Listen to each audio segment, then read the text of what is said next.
kita harus takut lagi? Mereka sebenarnya yang patut takut kepada kita, kepada rakyat. Karena itu saya rasa ini hanya satu permulaan. Saya percaya kerajaan yang lemah, kerajaan yang sudah nak jatuh, dia akan buat apa saja. Saya kata ia tidak akan berakhir di sini. Kita tengok dia beberapa tangkapan akan dilakukan lagi oleh kerajaan yang zalim dan sedang menuju ke arah kehancuran ini. Tetapi itu jangan melemahkan semangat kita. Saya nak bagi tahu bahawa kita akan terus.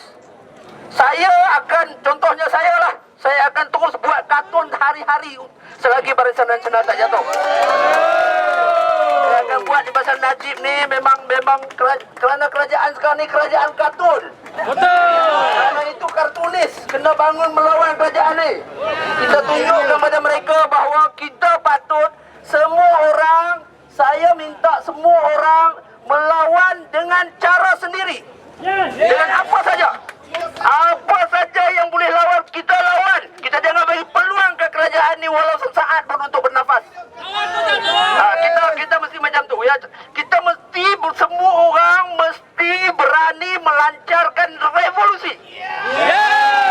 Revolusi dalam bidang masing-masing. Kita jangan buat lebih-lebih. Ini kerajaan macam ni perlu diajar. Tidak boleh lagi kita biarkan begitu. Ini kerajaan yang tidak sah, kerajaan haram, lebih teruk daripada pendatang tanpa izin. Ini kerajaan tanpa izin. Ini lebih teruk daripada pendatang tanpa izin. Kita tak pernah izinkan mereka masuk ke Putrajaya. Tetapi ni muka tak malu, mereka tetap masuk. Kerana itu kita perlu, kita yang majoriti, rakyat segala majoriti, kita perlu mengajar mereka dengan apa saja. Saya kata buat apa sajalah, apa saja yang kita mampu. Kerana itu kita sebut revolusi, bukan evolusi atau bukan apa. Demokrasi ini hanya satu nama. Demokrasi adalah alat untuk menipu rakyat. Karena itu kita kena mula apa saja yang kita mampu buat, kita pasti buat. Kita buat macam Thailand. Macam mana lah, apa-apa saja yang boleh. Kalau kata tu saya selalu cakap, kalau siapa-siapa yang nak datang berjuang, silakan. Dan buat apa saja. Kalau anjing datang nak menyertai kita pun silakan. Kalau dia boleh gigit kaki Najib pun, itu sudah satu pertolongan yang besar. Dan kita jangan apa saja. Dengan cara itu barulah kerajaan ini jatuh. Kerajaan yang ada sekarang ni bukan manusia ni. Kerajaan ni bukan manusia. Kalau manusia, mereka tidak akan lakukan begini. Yang membuat penipuan itu mereka, orang yang mendedah penipuan ditangkap. Ini bukan kerja manusia. Ini adalah kerja syaitan. Dan lebih teruk lagi kerja syaitan yang dikenali. Tetapi lagi teruk daripada syaitan yang tidak dikenali. Jadi kerana itu kita menuntut sekarang kerajaan supaya membebaskan segera Adam Adli. Membebaskan tanpa tuduhan, kerana yang melakukan kesalahan ini bukan Adam Adli. Yang melakukan kesalahan ini adalah kerajaan Barisan Nasional. Mereka melakukan penipuan. Mereka lah perompak sebenarnya dalam negara ini. Perompak yang berlesen dan perompak yang ada gaji. Dan kita bayar gaji perompak-perompak ini semua. Jadi kita jangan biarkan begini. Kita harus ajar mereka dan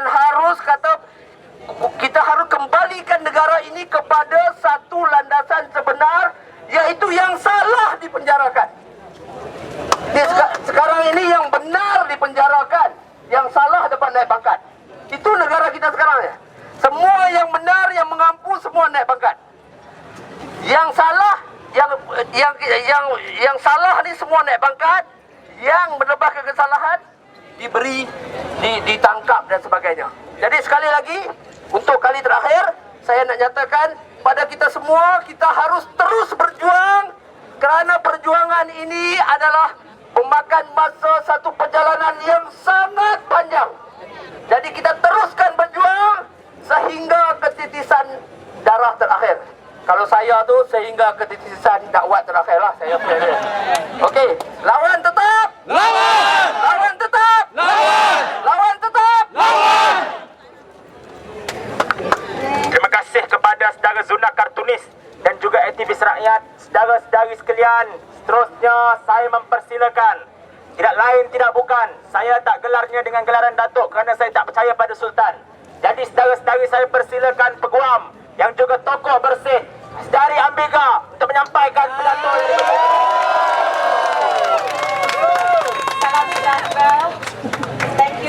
for coming. Ini pada pendapat saya sebagai peguam ya, ini adalah satu salah guna kuasa. Dan hari ini permohonan untuk membuat revision ya telah pun ditolak oleh Mahkamah Tinggi this afternoon. So kita kena tunggu sampai 5 hari ya depan. Tetapi kita harap esok ni ya bapa dengan seorang peguam boleh menjumpa dengan Adli ya. Dan saya harap Adli boleh dengar ya semangat di luar di sini dan dia mendapat semangat baru apabila mendengar berapa ramai orang telah pun datang hari ini untuk memberi sokongan kepada dia. I think we must carry on supporting Adam Adli and his family. It is very important and I'm so proud of all of you Malaysians who have come out here to show their support. Thank you all very much. Terima kasih kepada Saudari Ambiga Peguam dan juga yang kita kenali sebagai pengurusi bersama bersih. Saudara-saudari sekalian, nama Ambiga juga digeruni sampai nak dihalau keluar negara. Tetapi sampai sekarang tak dihalau-halau juga saudara. Tetapi saudara-saudari sekalian, saya sebelum itu saya menjemput terlebih dahulu dari Nalini daripada Suaram. Dari Nalini pengurusi Suaram untuk menyampaikan ucapan solidariti, dipersilakan dari Nalini.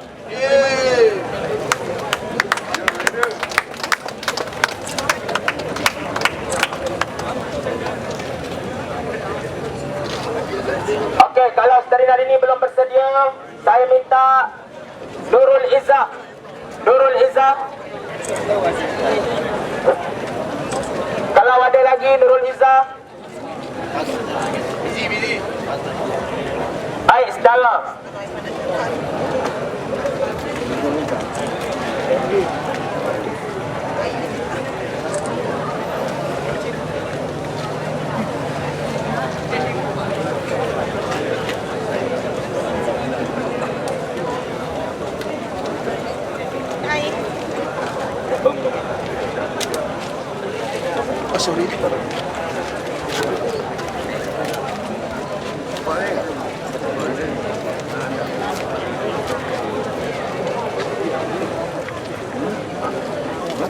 Baik, saya mempersilakan dari Nurul Izzah, Ahli Parlimen Lembah Pantai, untuk tampil ke hadapan menyampaikan ucapan solidariti.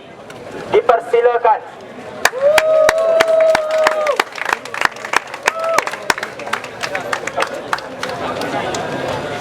Berlari sikit, baru lepas menang kena semangat.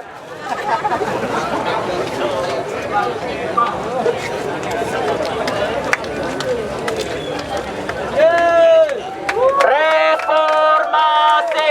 Reformasi! Reformasi! Reformasi!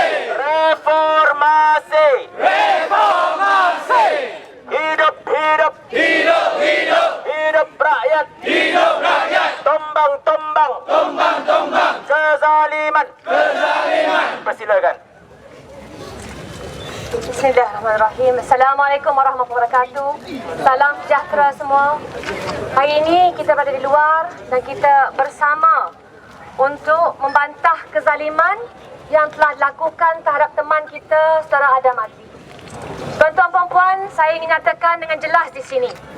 Kalau kita tidak bersama, kalau kita tidak berdiri, bergabung tenaga untuk menentang pendakwaan terpilih ya, kesemua tindakan terpilih oleh Barisan Nasional, maka tidak ada lagi keadilan yang akan wujud di Malaysia ini. Kerana itulah sejak awal kita nyatakan dalam isu perhubungan antara kaum, kalau pimpinan seperti bekas hakim, kalau pimpinan seperti menteri-menteri bebas menyatakan apa sahaja tanpa diambil tindakan, jadi apakah makna demokrasi di negara kita?